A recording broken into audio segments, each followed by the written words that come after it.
नमस्कार विद्यार्थियों, टेक गुरु के ऑनलाइन कोर्स में आप सभी का स्वागत है। टेक गुरु जोधपुर के नाम से यूट्यूब पे आपके लिए एक चैनल बनाया गया है जिसमें इलेक्ट्रिकल सब्जेक्ट, विद्युत के विषय से संबंधित बहुत सारे टॉपिक्स को कवर करके अपलोड किया गया है। तो आप लोग उसे सब्सक्राइब करिए, लाइक करिए, शेयर करिए, अपने मित्रों के साथ साझा करिए।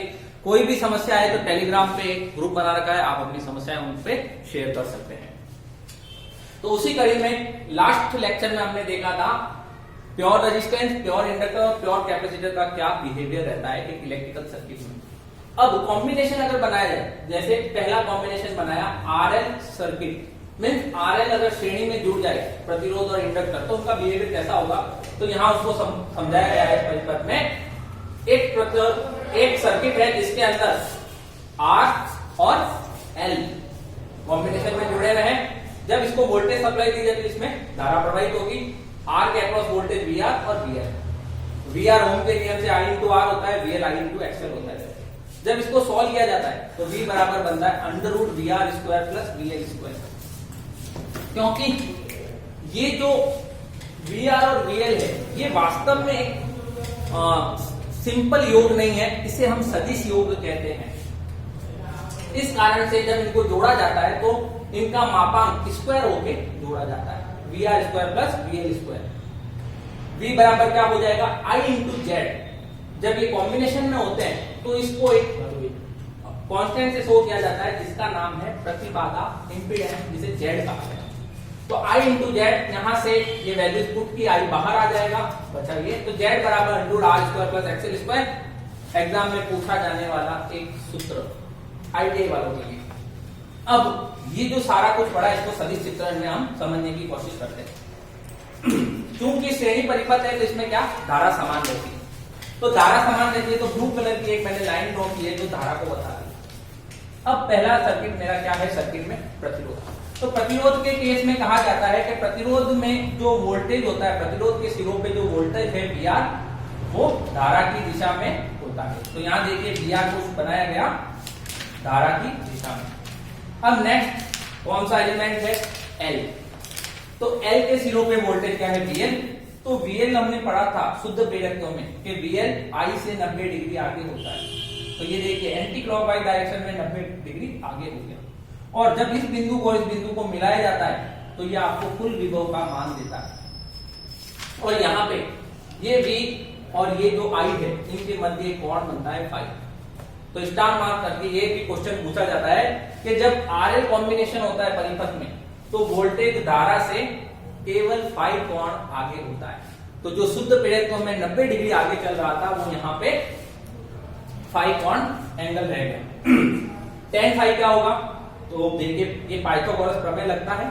पाइथागोरस के प्रमेय से tan फाई क्या होता है, लंब बटा आधार। इंग्लिश मीडियम वालों के लिए कहते हैं परपेंडिकुलर बटा बेस। तो यहाँ परपेंडिकुलर क्या है, वीएल, लंब, आधार क्या है, वीआर। इनके मान पुट किए तो यहाँ tan फाई का मान आ गया एक्सएल बटा आर ओमेगा एल बटा आर। तो यहां से फाई बराबर इस tan को चाहे तो आप इधर ले जाके एक सूत्र बन सकता है। अब क्या होता है, वी और आई का मान निकल जाएगा। वी का मान क्या है, already V M sine omega T. I का मान क्या होगा, I M sine omega T. चूंकि आई क्या है, 5 कोण पीछे, इसलिए यहां लिखा जाएगा -5। अगर इसको मैथमेटिकली सॉल्व करते हैं, कुछ ये टर्म्स आती है, आईटीआई वाले स्टूडेंट को ये पढ़ने की जरूरत नहीं है। तो उसकी जो ये सेकंड टर्म आती है, ये एक फुल साइकिल के साइन वेव के लिए इसका मान 0 होता है। तो पावर का सूत्र क्या बच जाएगा, Vm Im by 2 into cos phi. Again 2 को 2 टुकड़ों में तोड़ दिया तो वी आर में आई आर में कॉस फाई। तो P बराबर वी आई कॉस फाई। तो जब आरएल कॉम्बिनेशन होता है तो उसके अंदर शक्ति का सूत्र होता है P बराबर V इंटू आई कॉस फाई, जो कि प्योर इंडक्टर और प्योर कैपेसिटर के केस में हमने पढ़ा था शक्ति 0 हो जाती है, लेकिन आरएल कॉम्बिनेशन आती देखिए उसका एक सूत्र बन गया वापस P बराबर वी आई कॉस फाई। ये जो जेड था मैंने कहा था इसका सदिश चित्रण चाहिए। इसका सदिश चित्रण प्रदर्शित करने का तरीका है आर प्लस जो मेरा एक्सएल और एक्सी होता है उसको मैं जे आगे जे एक काल्पनिक राशि है उसके साथ प्रदर्शित करता हूं। सेकेंड है आरसी सर्किट। जब ये समझ में आ गया तब हम उसी को आधार पे ये वाला करेंगे। आर के अक्रॉस वोल्टेज, सी के अक्रॉस। अब हमें पता है कि वी आर का मान क्या है, आई इंटू आर। वीसी का मान क्या होगा, आई इंटू एक्सी। तो ये मान जैसे मैं यहाँ पुट करूंगा जेड का एक सूत्र आ जाएगा R square plus X C square प्रतिबार। अगेन सदिश चित्रण बनाऊंगा, आई की दिशा वी आर की दिशा आई की दिशा में होगा, वीसी कहाँ होगा तो धारा से 90 डिग्री पीछे। तो ये देखिए डाउनवर्ड यहाँ दिखाया गया। जब इस बिंदु और इस बिंदु को मिलाऊंगा तो ये मुझे वी का मान देगा। अगेन यहाँ क्या पता मिला, I lead V by pi angle. शुद्ध प्रेरकत्व में, शुद्ध संधारित्र प्योर कैपेसिटर में I lead V by 90 degree था, लेकिन अब ये कोण फाई है। तो जैसे जैसे आर का मान बढ़ता है सर्किट में प्रतिरोध का मान फाई का मान घटता जाता है। तो इस टाइप से मैंने माइनस वीसी बटा वी आर किया। चूंकि वीसी आपको देखिए माइनस वाई एक्सिस की ओर दिखा था, इसलिए हमने इसको माइनस से शो किया। तो इस टाइप से ये इसका एक सूत्र बन गया। इसका इस रूप में देखिए जहां आर प्लस जे एक्सएल लिखा था, इंडक्टर को हमने प्लस से शो किया, यहाँ पे मैंने उसको माइनस से शो किया, क्योंकि यहाँ वोल्टेज 90 डिग्री लीड कर रहा था, यहाँ 90 डिग्री लैग करता है, इसलिए यहाँ माइनस आ गया। पावर का सूत्र again V I cos phi. तीसरा कॉम्बिनेशन बनता है आर एल सी सर्किट का। यहां से देखिए आर के सिरों पर लिखो, वी आई के सिरों पर लिखो और वीसी के सिरों पर इनके मान। अब यहाँ क्या होता है, यहाँ पे V बराबर under V R square plus L और सी में से जो वोल्टेज जिसका अधिक होगा मीन्स VL माइनस VC का स्क्वायर। तो यहां से एक सूत्र बन जाएगा Z बराबर under R square plus XL minus XC का होल स्क्वायर। तो एक्सएल और एक्सी में से जो लीड करता है, जो जीतता है, वही इस पूरे सर्किट के नेचर बिहेवियर को प्रदर्शित करता है। Z बराबर R plus J XL minus XC, ये रिप्रेजेंटेशन का तरीका हो गया।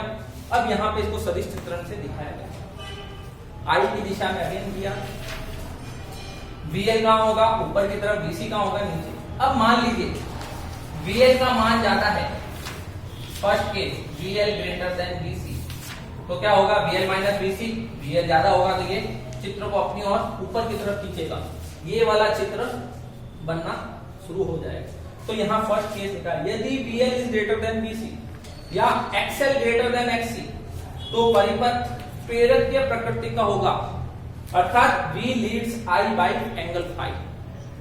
तो जब इंडक्टर के सिरों पे वोल्टेज ज्यादा हो कैपेसिटर के सिरों से, मींस इंडक्टर ऑलरेडी पावरफुल हो कैपेसिटर से, तो जो सर्किट है ये RLC कॉम्बिनेशन का, इसका जो नेचर है बिहेवियर ये प्रेरकीय होता है। ये क्वेश्चन कितनी बार पूछा जाता है। और अगेन हमें पता है जब प्रेरकीय प्रकृति का होगा तो वोल्टेज धारा से 90 डिग्री आगे होगा। सेकेंड केस, यदि VC ग्रेटर देन VL, तो देखिए यहाँ पे क्या होगा, XC is greater then XL, तो परिपथ संधारित्र प्रकृति का होगा। तो यहाँ पे कैपेसिटी नेचर उसका शो होने लग जाता है, अर्थात I जो है वो वोल्टेज से फाई एंगल लीड करता है। तो ये यहाँ पे इसको शो किया है VL VC माइनस VL। अब ये डॉट डॉट डॉट डॉट जो लाइन है ये V को शो किया है, मींस यहाँ पे कैपेसिटिव नेचर सामने आ जाएगा। tan phi equal to XL minus XC बटा R, जो XL बटा R हो रहा था वहां XL माइनस XC बटा R होगा। पावर का सूत्र हो जाएगा VI cos फाई। तो ये है इसका कंप्लीट सॉल्यूशन। धन्यवाद।